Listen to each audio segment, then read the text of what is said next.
질문 받겠습니다.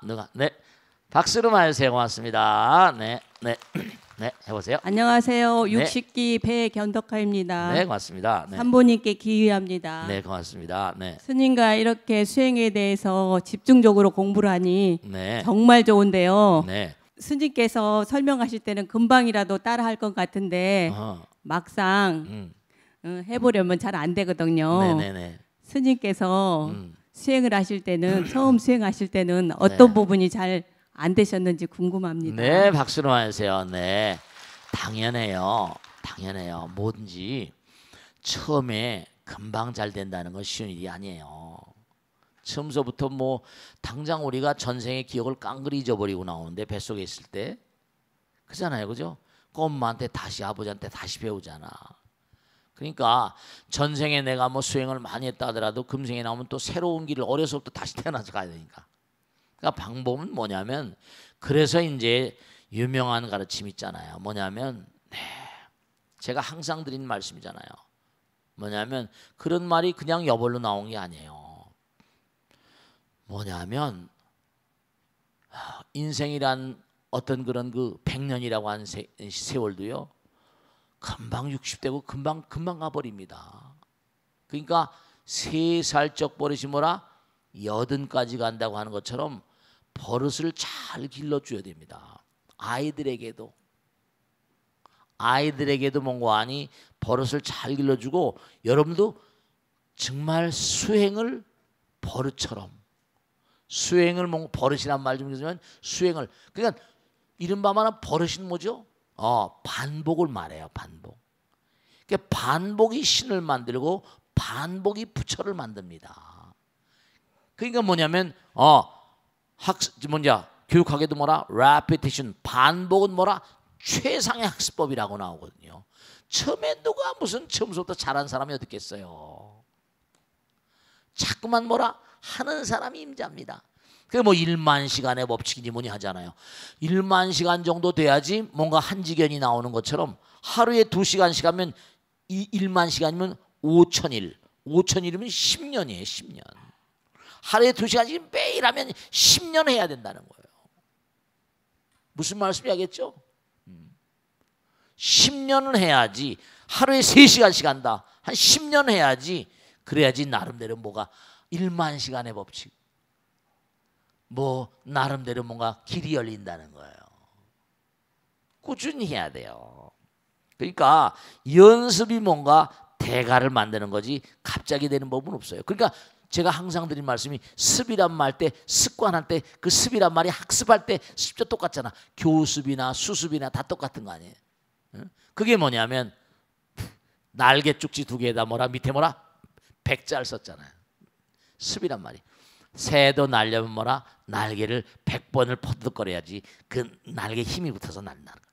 그래서 제가 봄이 되면요 이 뒷산을 산책하다 보면 그 새 둥주리가 위에 있는데 참 그것도 기가 막힌 거지. 새 둥주리가 위에 있는데 떨어졌다가 엄마가 어디 나갔는데 거기다 부화된 그런 새끼가 떨어져서 죽은 거야. 날질 못하니까. 애들을 낳아도 애들 가운데도 또 속썩인 애들 있잖아요. 그러니까 정말 꼭 당부드리겠는데 학습, 뭐 교습, 수습, 견습하는 것처럼 결국은 습관입니다. 결국은 공부는 습관이에요. 어떤 습관을 들이는가 이게 참 중요하세요. 아시겠죠? 자 이제 익명 게시판을 공부하겠습니다. 스님 저는 대기업은 아니어도 이름을 대면 알 정도의 직장에서 20년 넘게 근무하고 있고 나름 인정도 받고 있는데요. 사랑하는 아내와 2딸을 둔 대한민국의 평범한 50대 초반의 남성입니다. 평소 성격도 남들에게 유쾌한 사람이란 소리를 들을 정도로 활달하고 심지어 회사의 프로젝트가 잘 안 풀려 답답한 상황이나 후배 직원이 큰 실수를 해서 적잖은 문제가 발생한 상황에서도 짜증을 낸다거나 화를 내본 적이 없을 정도로 웬만한 일은 웃으면서 처리해 왔습니다. 평소 지론이 어차피 해야 하는 일, 찡그리면서 할 필요가 없다거든요. 좋으신 생각이네요. 그런데 최근 몇 달 사이에 주체하지 못하는 화나 짜증이 치밀어 오를 때가 종종 있었습니다. 누가 큰 실수를 해서도 아닙니다. 중요한 일 때문도 아니고요. 후배나 동료의 사소한 말 한마디, 사소한 행동 하나가 신경에 거슬린다고 할까요? 예전 같으면 아무 일도 아닌 것들에 예민해지고 불끈불끈 짜증이 나니 내가 도대체 왜 이러는 걸까 싶습니다. 다행히 아직까지는 회사 사람들에게 제 감정을 드러낸 적은 없지만 집에서는 벌써 몇 차례나 저도 모르게 버럭 짜증과 화를 내서 아내와 아이들을 당황하게 만들었습니다. 몇 번 비슷한 일을 겪더니 아내가 하루는 진지하게 말을 걸더군요. 남자도 갱년기라는 게 있다던데 내 아내가 참 현명하군요. 병원에 가서 상담을 받아보면 어떻겠냐고요. 하지만 솔직히 말씀드려서 이런 일로 병원에 가고 싶지는 않습니다. 그렇다고 이대로 두었다간 회사에서도 실수를 할 것만 같고 하루하루가 불안합니다.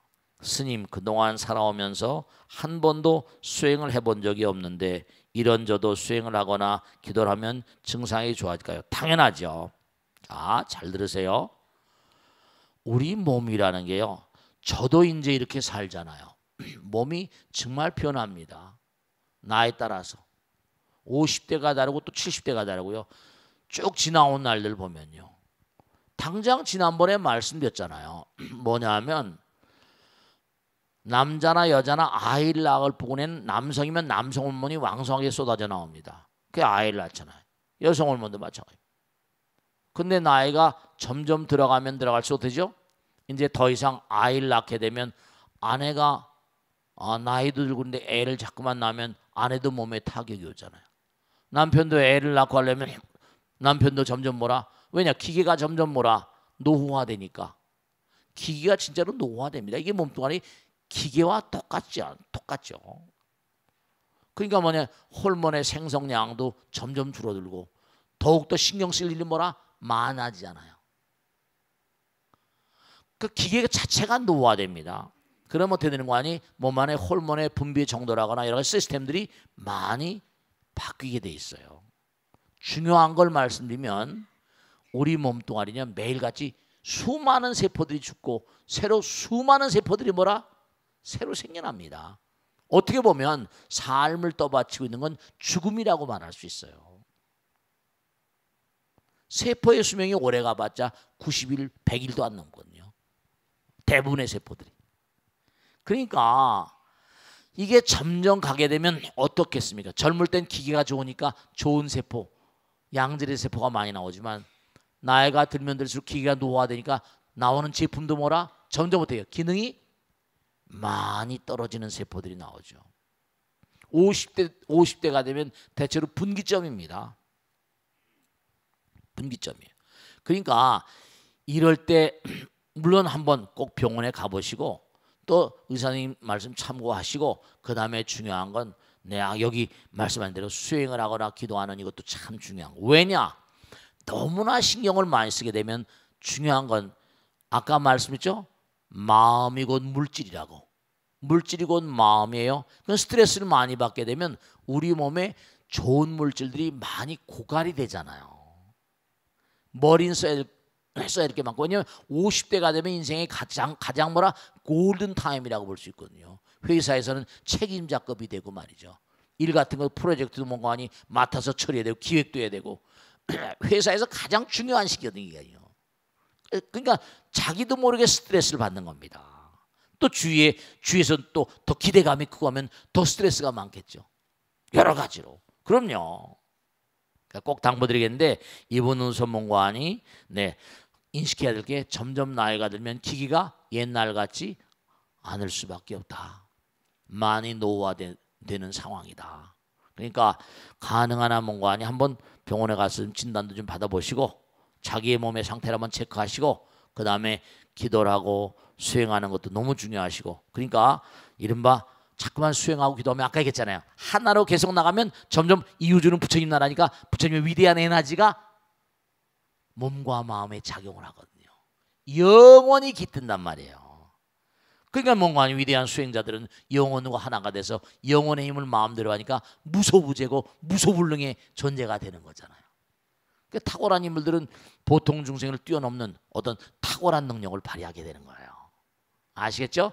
그러니까 이분은 꼭 뭔가니 짜증이 내고 짜증을 나고 짜증내고 화내고 이런 걸 너무 가슴 아파하지 마시고 이게 뭔가 나의 인생을 뭔가 새로운 차원으로 이렇게 업그레이드 시킨다든지 마음을 좀 차원이 다른 차원으로 업그레이드 시키는 하나의 계기가 왔구나 이렇게 받아들이시고 즐거운 마음으로 너무 안타까워하지 마시고 뭔가 병원에 가보셔서 또 점검도 해보시고 수행도 하시고 점점 이제 부처님과 가까이 가는 그런 삶을 살아가시면 좀 더 뭔가니 훌륭하게 인생을 보낼 수 있을 것이라 확신합니다. 아시겠죠? 질문을 받아보겠습니다. 누가 질문해 보세요. 네. 씩씩하게 질문해 보세요. 네, 됐습니다. 네. 60기 전명덕입니다. 네, 고맙습니다. 스님. 네. 화엄을 이야기할 때 해인산매라는 말을 많이 하는데요. 네. 해인이라는 말이 한자로 바다해와 도장인자를 쓰는데 네. 해인이 무슨 의미인지 또 해인산매는 어떤 산매인지 궁금합니다. 네, 박수를 맞아 고맙습니다. 화엄경에 보면 산매가 세 가지가 나와요. 우선 지금 말씀하신 해인산매, 그다음 화엄산매, 그다음에 또 하나 보현산매, 이런 산매. 그러면 이게 다 뭡니까? 우선 하나하나. 우선 뭐냐면 바다에는 말이죠. 바다에는 뭐죠? 거울 같아서 바다에 이런 바다 한두 곳도 넓잖아. 바다의 모든 게 다 찍힌다는 거야. 그러니까 해인, 도장인자, 우리가 현상인화, 우리가 인쇄 이럴 때 똑같은 글자입니다. 바다에는 모든 게 다 전부 다 비친다는 거예요. 즉 다시 말씀드리면 여러분들 있죠. 해인산매 부처님 아무 말씀도 안 하시고 고요한 바다와 같으시만 다 찍어댄다는 거야. 그러니까 여러분님 마음 가운데 즉 다시 말하면 우리가 나무 화장색의 비로자나 진법신 해인산매 세력고 이렇게 나오잖아요. 그러니까 우리의 마음과 부처님 마음, 여러분이 항상 그러죠? 우리가 항상 그런 얘기잖아요. 우리 마음 가운데 부처님 계시다. 누구의 마음 가운데도 부처님 계시다. 그러니까 거대한 이 우주가 해인 부처님 바다야. 나무 화장모라 세계해, 비로자나 진법식, 현재설법 노사나. 이게 이른바 말하면 우주가 천무가다 몽고하니 여러분의 마음 가운데다 이게 하나의 바다야. 바다 같은데 여러분들이 개인이 말하고 생각하고 행동하는 게 그 바다에다 찍히는 거야. 부처님이 그래서 다 하신다는 거예요. 부처님 다 하신. 근데 중요한 건 하나의 바다인데 그러면 부처님이 다 하시면 어떻게 되냐? 중요한 게 있잖아요. 부처님은 우리가 그랬잖아요. 성불을 하면 어떻게 된대요? 지난번에 설명했죠? 성불을 하시면 부처님께서 법을 설하시잖아요. 그러면 그 바다와도 같은 부처님 세계가 잘하고 잘못한 걸 나보다 부처님 더 잘 아시는 거야. 상을 주시기도 하고 벌을 주시기도 하고, 이제 바다에 가면 이 우주바다를 얘기하죠. 이 우주 다 포함되는 거야. 이런 별 저런 별, 지옥아기 축생 아수라 인간 천상, 현상 세계도 잘 되고 못 되고, 감옥 가고 또 무슨 명예를 날리고 이런 등등이 전부가 다 바다에 전부 다 찍힌 대로 전부 다 부처님은 반응하시는 거예요. 해인산매야. 해인산매. 바다와도 같이 많은 도장을 찍는다. 이 우주 바다가 다 하나의 바다야. 근데 거기 중에 내가 있잖아요. 그럼 내가 우주 바다에 나의 말과 생각과 행동이 다 찍히는 거야. 그럼 찍히는 것 따라서 뭐죠? 거기 과보가 다 있는 거야. 부처님 법이시니까. 그죠? 법이 불이라고 그랬잖아. 그지? 불이 법이라고 그랬잖아요. 그 화엄산매는 또 뭐냐? 이른바 말하면 정말 부처님 말씀대로 보현보살이 뭔가하니 보현보살이 뭔가 수행을 통해서 열어간 산매를 이른바 몸과 마음을 다해서 보현보살이 끊임없이 몸과 마음을 보현삼매 같은 내용이겠습니다만은 우리가 몸과 마음을 다해서 보현보살을 본존으로 삼고 계속 나가면 보현보살이던 경계에 가려고 하는 그런 삼매를 보현보살, 보현삼매라고 한다면 몸과 마음을 다해서 보현보살을 끊임없이 따라서 가는 거야. 보현삼매, 세계성. 그런데 뭐냐 하면은 이른바 말하면 보현보살은 또 누구냐? 화엄의 어떤 그런 주인공 같은 존재잖아요. 그러니까 이 보현보살은 끊임없이 우리가 보현보살 따르면서 나가는 것은 이른바 말하면 보현삼매라고 한다면 이른바 보현보살이 또 부처님 경계를 끊임없이 펼쳐 보이는 그런 삼매는 화엄삼매라고 불러. 아시겠죠? 우리가 끊임없이 닦아나가는 삼매, 그 몸과 마음을 다해서 보현을 본존으로 삼고 수행하면서 끊임없이 나가는 그러한 경계, 문수반야 보현삼매. 이른바 그래서 우리 중생들의 끊임없는 수행을 우리가 보현삼매를 이어받으려고 하는 거고, 화엄삼매는 뭐냐면 보현보살이 끊임없이 부처님 경계를 펼치려고 몸과 마음을 다해서 부처님께 공양을 올리고 몸과 아니 공불 또 뭐 교화 또 십바람일 계속 보현보살을 닦아나가는 그런 경계를 화엄삼매라고 하는 거예요. 해인삼매는 이 우주의 근본적인 체성이라고. 무슨 말씀인지 알겠죠, 그죠? 그렇게 그렇게 이해를 하시고 앞으로도 계속 나올 테니까 해인삼매, 화엄삼매, 보현삼매 이렇게 차별이 조금씩 있습니다. 자, 그 다음 또 질문 받겠습니다. 네, 박수로 많이 주셔서 고맙습니다. 네, 씩씩하게 질문해 보세요. 네. 스님, 네. 안녕하십니까? 네. 60기 김정법행입니다. 네. 스님과 함께 공부하면서 화엄경에 대한 관심이 많아졌습니다. 네. 그래서 옛날 관련 서적들을 찾아보니 네. 옛날 분들이 한문으로 쓴 책들이 굉장히 많던데요. 네. 대부분이 스님들의 저술인데 특이하게도 중국의 이통현 장자라는 분이 쓴 신화엄경이라는 책이 있더라고요. 네, 그렇습니다. 어떤 분이길래 현재까지 제가자로서 이름을 남기고 있는 건지 궁금해서 질문드립니다. 네, 박수로 맞으세요. 이통현 장자의 신화엄경은 우리나라에도 무슨 타너 스님도 전부 다 주석을 해놓은 게 있고, 이 이통현 장자란 분은 장자 스님이 아니에요. 근데 세속에 계신 분인데 화엄경을 들고 들어가서 수행을 열심히 하신 분인가 봐요. 그래서 이분이 이제 이른바 말하면 조백대사라고도 하는데 이른바 대추하고 잔만 먹고 끊임없이 몇 년간을 이 화엄경을 공부를 했다는 겁니다. 근데 이 사람이 확실히 그 전생서부터 아주 불련이 돈독한 분이 분명한 게 몸과 마음을 다해서 부처님 받들어 섬기면서 뭐냐면 96세까지 살면서 끊임없이 화엄경을 연구하고 공부했다는 거예요. 그러니까 화엄이라는 건 바로 뭐냐면 공부하면 알수록 지금 이제 쭉 화엄경을 이렇게 얼개를 이렇게 쭉 우리가 다듬어가고 있습니다만은 이 광활한 지금도 금방 말씀드린 해인삼매 이 우주를 대상으로, 그러니까 부처님들이 화엄경을 꾸준히 공부하다 보면 우주의 묘리 있잖아요. 이 우주가 어떻게 흘러가고 있고 오늘도 공부한 대로 십정, 십통, 십인품 전부가 다 우리가 몸과 마음을 다해서 갈고 닦아 나가야 될 경계 같은 걸 얘기한단 말이에요. 한도 끝도 없는 거죠. 그러니까 만일에 내가 세속에서 뭘 좀 했다, 공부를 좀 했다, 그럼 한번 화엄경에 도전해보고 싶고, 화엄경을 나름대로 화엄경은 불교에서 어쨌든 경전 가운데는 최고봉이라고 하니까 동편에 떠오르는 태양이 떠오르는데 동편에 떠오르는 그런 태양을 태양 같은 경계를 화엄경이란다면 해가 질 때 서편에 해가 질 때 그렇게 뭔가 지느냐와 같은 경전을 법화경이라고 부릅니다. 그 안에 여러 가지 경전들이 있지만, 그러니까 화엄경이 우주의 광활한 우주에 대한 우리가 성불의 길을 나가는, 아까 보현삼매 되겠습니다만 정말 끊임없는 보현행원 이법계를 통한 끊임없이 나가는 길을 얘기하거든요.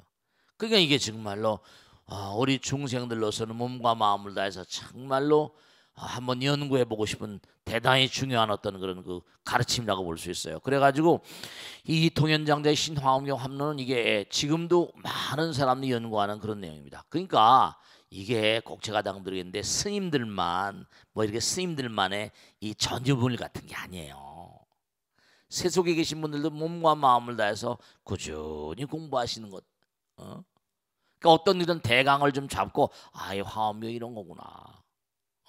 해인삼매 세력고 보현보살 제대성, 보현삼매, 화엄삼매.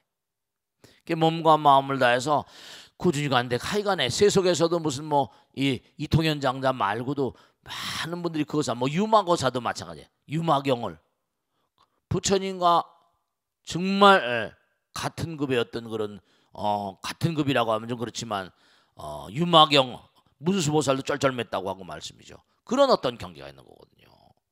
그러니까 거사로서도 보살로서도 열심히 정진하면 얼마인지 뭐라 부처님 경계로 나갈 수가 있고 공부를 끊임없이 하면 말씀이죠. 그래서 이게 이른바 말하면 제가자로서도 수행을 열심히 하신 분들이 참 많이 계세요. 그러니까 우리가 출가 제가 가릴 것 없이 누구나가 다 수행자예요. 그러니까 다른 거보다 정말 안타까운 게 우리가 사는 이 세상에 많은 사람들이 이 세상을 메우고 있지만 정말 갈고 닦고 정진하고 기도하고 수행하고 그래서 뭔가 내가 만중생을 제도하는 그런 어떤 원력 보살의 길로 나가기보다는 그저 어떻게 대박이란 말, 한탕이란 말, 어떻게 이런 스타일로 이 세상이 자꾸만 전개되다 보면 이건 대단히 혼란스러워지고 어려워지는 거거든요.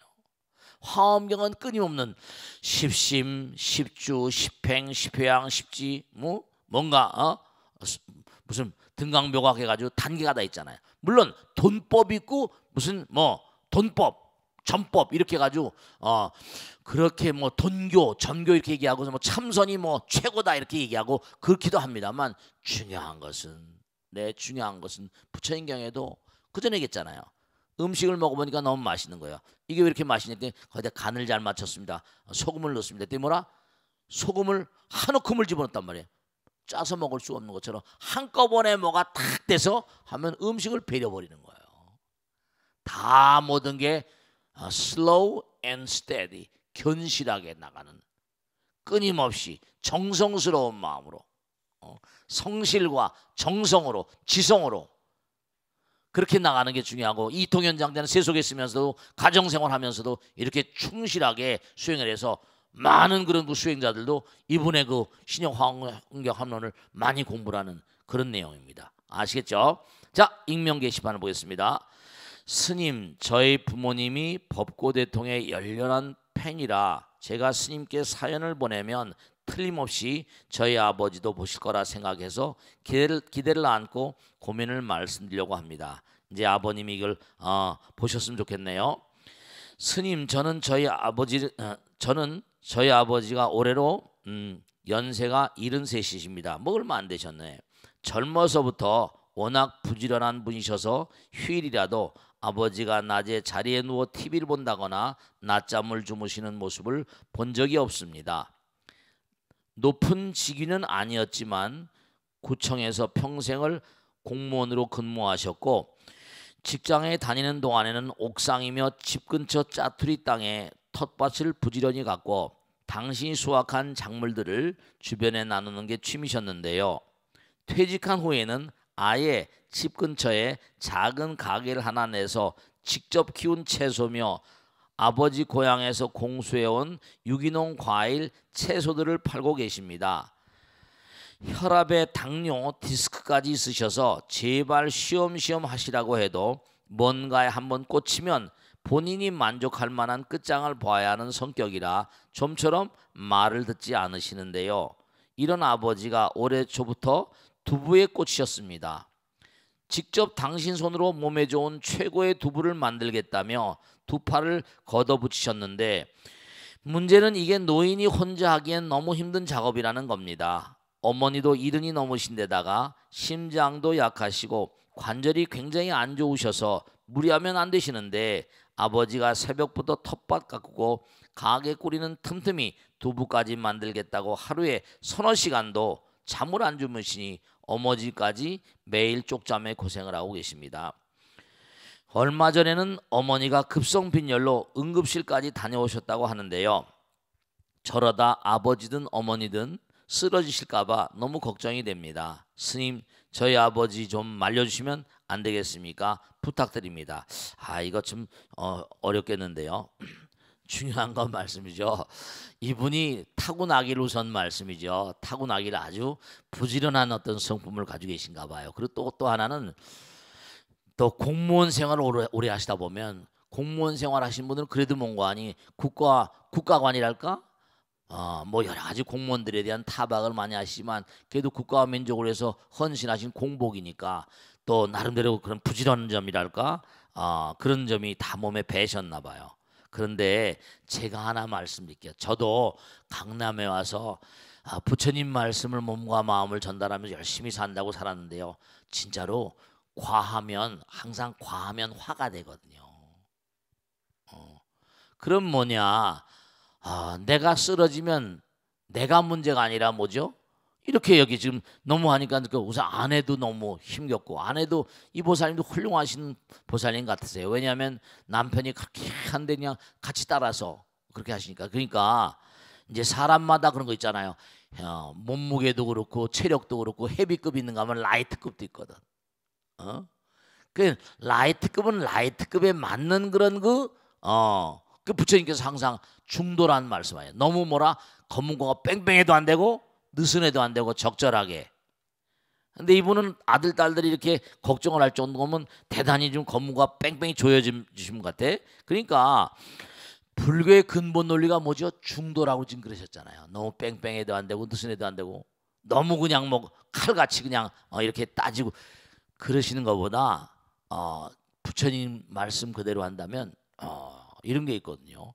절대로 고종명이라 나이가 들어서는요 병이 나시면 안 되세요.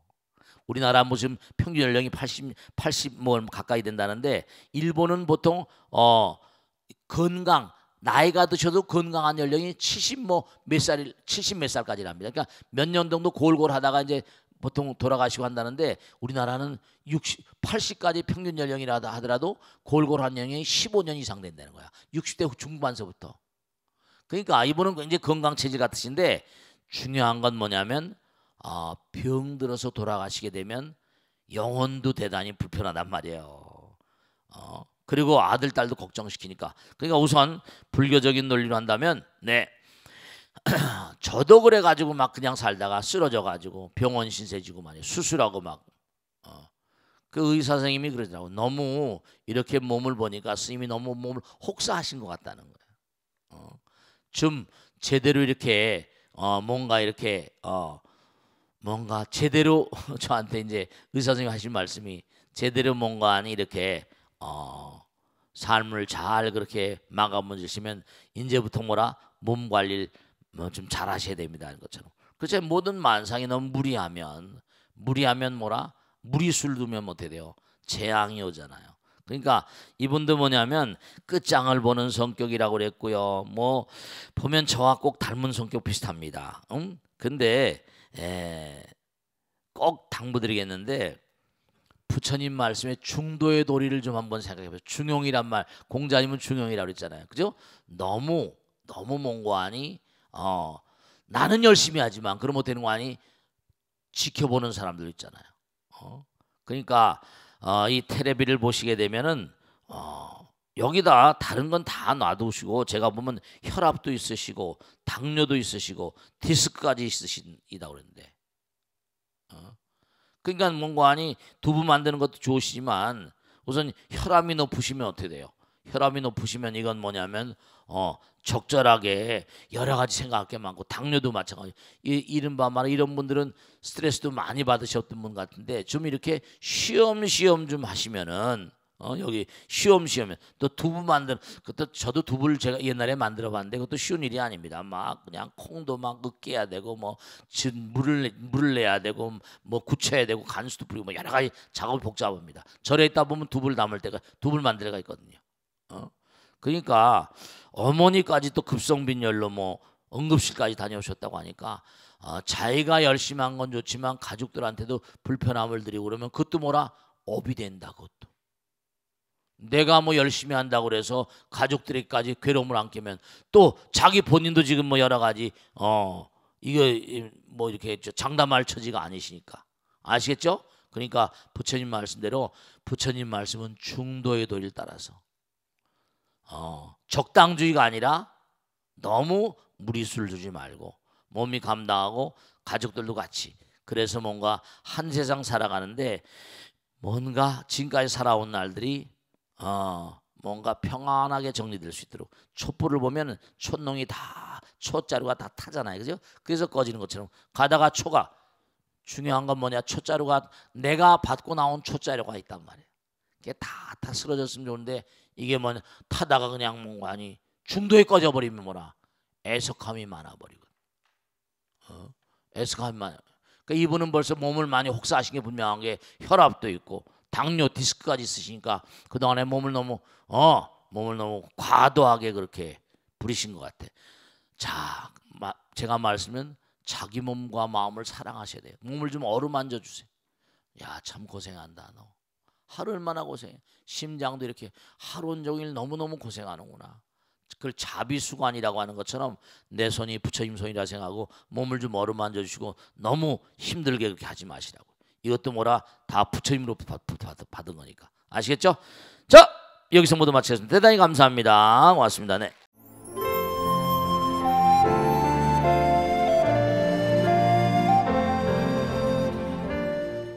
부처님께서 말씀하셨습니다. 파냐바라미를 실천하고 수행하는 보살은 스스로 나는 파냐바라미를 실천하고 수행하고 있다는 생각을 일으켜서는 안 된다. 그러한 생각을 하지 않는 것이 보살의 올바른 배움이니라. 마음이란 곧 마음이 없는 것이며 이와 같이 마음이 없으므로 항상 깨끗하고 밝은 것이 마음의 본성이기 때문이라. 마음 아닌 마음이라는 것은 마음의 움직임이 없는 것과 아르마리가 없는 것을 의미하나니, 그러므로 모든 성문연각 보살의 경지에 있는 사람은 파냐바라밀의 가르침을 언제 어느 곳에서나 항상 수지독성하며 이러한 가르침대로 실천하도록 하라. 팔천송 파냐경에 나오는 가르침인데요. 우리가 흔히 선가에서도 불림문자라는 얘기를 많이 합니다. 이 마음이라는 이 세계를 우리가 표현하려다 보니까 마음이란 단어를 쓰잖아요. 마음이란 단어도 없어지는 불림문자의 세계. 그래서 이제 도노돈수란 말도 나옵니다만은 모든 게 다 떨어져 버립니다. 마음이 아니라는 것은 마음의 움직임이 없는 것과 아르마리가 없는 것이라는 걸 의미한다고 나오지 않습니까? 아르마리라는 말은 뭔가 지혜라고 해서 결국은 뭔가 내가 이렇게 행하게 되면 뭔가 반대급부가 있겠지, 과보가 있겠지. 좋은 일을 하더라도 좋은 과보를 바라고 하는 마음은 아직도 이게 이제 마음 가운데 이른바 이기적인 찌끄럭지가 남아있는 거죠. 그래서 수행자들, 성문연각 보살의 경지인 사람들은 정말 파냐바람의 어떤 가르침을 수족성하면서 절대로 마음이란 단어도 놔버려라. 그 가르침은 바로 뭐냐면 그냥 이 우주 허공은 부처님은 아무 말씀도 없는 가운데 무한한 말씀하고 계세요. 아무것도 듣지 않으시는 것 같은데 모든 걸 다 듣고 계시거든요. 그래서 부처님께서는 빈 계곡의 메아리라 여공국지정성이라 나는 항상 뭐라 너희들이 행한 대로 메아리 질 뿐이다 이랬습니다. 그러니까 항상 우리가 삶을 도모하면서 언제 어떤 경우를 하더라도 그냥 사랑의 마음과 자비심으로 말하고 생각하고 행동하는 그런 수행자가 되어야 되겠다 하는 걸 꼭 말씀입니다. 팔천송 반야경의 일부였습니다. 성불하십시오.